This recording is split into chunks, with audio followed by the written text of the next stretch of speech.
Bro kabaddi league season 12 U Mumba தங்களோட coach யாருங்கிறத அஃபிஷியலா announce பண்ணிட்டாங்க. நம்ம ஆல்ரெடி சொன்ன அதே கோச்சை தான் அப்பாயிண்ட் பண்ணியிருக்காங்க. அந்த லெஜண்ட் யாரு உங்களுக்கு இந்த வீடியோவில் சொல்றேன். அண்ட் அது மட்டும் இல்லாமல் நடந்து முடிஞ்ச 71வது சீனியர் நேஷனல் கபடி சாம்பியன்ஷிப்ல அவார்டு வாங்கின பிளேயர்ஸ் அந்த அப்டேட் உங்களுக்காக இந்த வீடியோவில் காத்துட்டு இருக்கு. ஸோ இப்போ வாங்க வீடியோக்குள்ள போகலாம். ஒரு நிமிஷம் சார், ஒரே ஒரு 1 நிமிட்டுங்க. Hello every friends, 1 minute please. So friends, first of all நம்ம கிட்ட சொல்ல வேண்டிய ஒரு விஷயம் இருக்கு. என்ன அப்படின்னு பாத்தீங்கன்னா, இந்த மாதிரியான அப்டேட்டுக்கு மறக்காம நம்ம சேனலை சப்ஸ்கிரைப் பண்ணி வச்சுக்கோங்க. அது நீங்க எனக்கு கொடுக்குற சப்போர்ட், அது எனக்கு ஒரு பெரிய ஹெல்ப்ஃபுல்லா இருக்கும். அண்ட் இப்போ நாம ஃபர்ஸ்ட் பார்க்க போற அப்டேட் யுவா கபடி சீரிஸ் பத்தின அப்டேட். யுவா கபடி சீரிஸோட மாஸ்டர்ஸ் எடிஷன் அப்படிங்கிறது இப்போதைக்கு நடக்க போகுது. கம்மிங் சூன் அப்படிங்கிற மாதிரி தான் இப்போதைக்கு யுவா கபடி சீரிஸ் போட்டிருக்காங்க. அதுக்கு மொத்தமா 6 டீமை குவாலிஃபை பண்ணி எடுத்திருக்காங்க. அதாவது மற்ற லீக்ஸ் இருக்குயா, அவங்க நடத்தின சின்ன சின்ன லீக்ஸ் இருக்கு. இப்போ எக்ஸாம்பிளுக்கு சொல்லணும் அப்படின்னா, இப்போ ரீசெண்டாக கோயம்புத்தூர்ல ஒரு லீக் நடந்துச்சு இல்லையா, அங்கே டாப் 2ல முடிச்ச 2 டீம் வந்து அடுத்த எடிஷனுக்கு குவாலிஃபை ஆயிருக்காங்க. ஸோ இந்த மாதிரி ஒவ்வொரு இடத்துல இருந்தும் குவாலிஃபை ஆன டீம்ஸை வச்சு இந்த டோர்னமெண்ட் நடத்த போறாங்க. இதுதான் மெயின் டோர்னமெண்ட். இதுல யாரு ஆக போறாங்க, டைட்டில தூக்க போறாங்க அப்படிங்கிறது தான் இப்போ பெரிய கேள்வியா இருக்கு. ஸோ யார் ஆக வாய்ப்பு இருக்கு? எனக்கு பழனி டெஸ்கர்ஸ் தான் ஃபேவரட். உங்களுக்கு யாரு? கீழே கமெண்ட் பண்ணுங்க. அந்த 6 டீம் நான் இப்போ ஸ்கிரீன்ல போடுறேன். அண்ட் இது மட்டும் இல்லாம இப்போ ரீசெண்டா நடந்து முடிஞ்ச ஒரு tournament 71st senior national kabaddi tournament. இதை பத்தி நான் ரீசெண்டா அப்டேட் கொடுத்திருந்தேன். போன வீடியோவில் நிறைய மென்ஷன் பண்ணியிருந்தேன். இன்னும் பார்க்கலாம், பார்த்துட்டு வந்துருங்க. ஒவ்வொரு மேட்சை பற்றியும் அதில் டீட்டெயிலாக பேசியிருக்கேன்.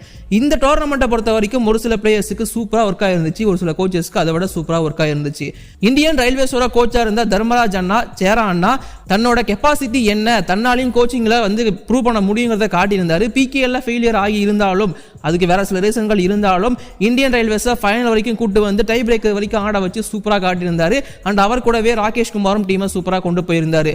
ஓவராலா இந்த டோர்னமெண்ட்ல ஃபைனல்ல இந்தியன் ரயில்வேஸ் பீட் பண்ணி சர்வீசஸ் வந்து சாம்பியன் ஆயிருப்பாங்க. இதை பத்தி நம்ம நேற்று வீடியோல மென்ஷன் பண்ணியிருந்தோம். ஸோ இன்னைக்கு நாம பேச போறது எதை பத்தி அப்படின்னு பாத்தீங்கன்னா, பெஸ்ட் பிளேயர் அவார்டு வாங்கினவங்க தான். So player of the tournament அவார்டை தட்டி தூக்கியிருக்காரு நம்மளோட தேவங் தலால். சர்வீசஸ் டீமுக்காக ஆன தேவங் தலால் தான் இந்த 71st சீனியர் நேஷனல் கபடி சாம்பியன்ஷிப்போட பிளேயர் ஆஃப் த டோர்னமெண்ட் அப்படிங்கிற அவார்டு வாங்கியிருக்காரு. கண்டிப்பா வேற லெவலில் பர்ஃபார்மன்ஸ் பண்ணாரு அப்படிங்கிறதுல எந்த ஒரு டவுட்டுமே கிடையாது. அண்ட் இப்போதான் பிகேஎல் சீசன் 11ல வந்து பெஸ்ட் ரைடர் அவார்டு வாங்கினாரு. அவர் தான் பெஸ்ட் பிளேயர் பிகேஎல் சீசன் 11 பொறுத்த வரைக்கும். ஓவராலா த்ரூ அவுட் சூப்பர் பர்ஃபார்மன்ஸ் கொடுத்தாரு. இப்போ 71st சீனியர் நேஷனல் கபடி சாம்பியன்ஷிப்லையும் அதே அளவுக்கு பர்ஃபார்மன்ஸ் கொடுத்து செமையான ஒரு அவார்டை தட்டி தூக்கியிருக்காரு. அண்ட் தென் அதை தொடர்ந்து பெஸ்ட் ரைடர் யாரு அப்படின்னு பாத்தீங்கன்னா, ரைடர் ஆஃப் த டோர்னமெண்ட் வந்து நம்மளோட அர்ஜுன் தேஷ்வால் அவர் தான் வாங்கியிருந்தாரு. உத்தரப்பிரதேஷ் டீமுக்காக ஆடின அவர் தான் பிரைமரி ரைடரா இருந்தாங்க. ஸோ அவருக்கு தான் ரைடர் ஆஃப் த டோர்னமெண்ட் அப்படிங்கிற அவார்டு கொடுக்கப்பட்டிருக்கு. கண்டிப்பா அவரோட பர்ஃபார்மன்ஸும் த்ரூ அவுட் சூப்பரா இருந்துச்சு. இன்ஜுரி வந்து ஃபுல்லா ரெக்கவர் ஆயிட்டாரு, சூப்பரா பர்ஃபார்மன்ஸ் பண்ணியிருந்தாரு. And then defender of the tournament runner அப்பா முடிச்ச இந்தியன் ரயில்வேஸை சேர்ந்த நம்மளோட தலைவன் கேப்டன் என்னோட ஃபேவரட் சுனில் குமாருக்கு தான் கிடைச்சிருந்துச்சு defender of the tournament award. So அவருமே சூப்பரா பண்ணியிருந்தாரு throughout the season. And defender of the tournament வாங்குறது அவ்வளோ ஈஸி கிடையாது சீனியர் நேஷனல்ல. அதை சூப்பரா தட்டி தூக்கி இருந்தார் தலைவன். இப்போ நாம யூ மும்பா கோச்சை பத்தி பேசுவோம். யூ மும்பாவை பொறுத்த வரைக்கும் யாரை கோச் அப்பாயிண்ட் பண்ண போறாங்க அப்படிங்கிற கேள்வி இருந்துச்சு. கோலம் ரசாவை தூக்கிட்டு யாரு அப்படிங்கிற மாதிரியான கேள்வி கொடுத்திருந்தாங்க. 23 பிப்ரவரி அன்னைக்கு ஒரு ஹிண்ட் கொடுத்தாங்க. ஜெர்சி நம்பர் 7 இஸ் பேக் அப்படிங்கிற மாதிரி சொல்லியிருந்தாங்க. அந்த வகையில் நம்ம முன்னாடி அப்டேட் பண்ணிட்டோம் அந்த ஜெர்சி நம்பர் 7 யாரு அப்படிங்கறது. பட் அதுக்கேற்ற மாதிரி இப்போ அஃபிஷியல் அப்டேட்டே வந்துருச்சு.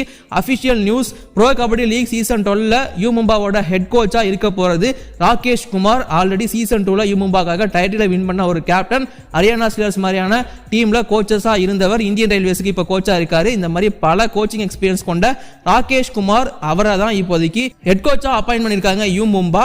ஸோ கண்டிப்பா சரியான ஒரு மூவ், நம்ம எதிர்பார்த்த மாதிரியே நடந்திருக்கு.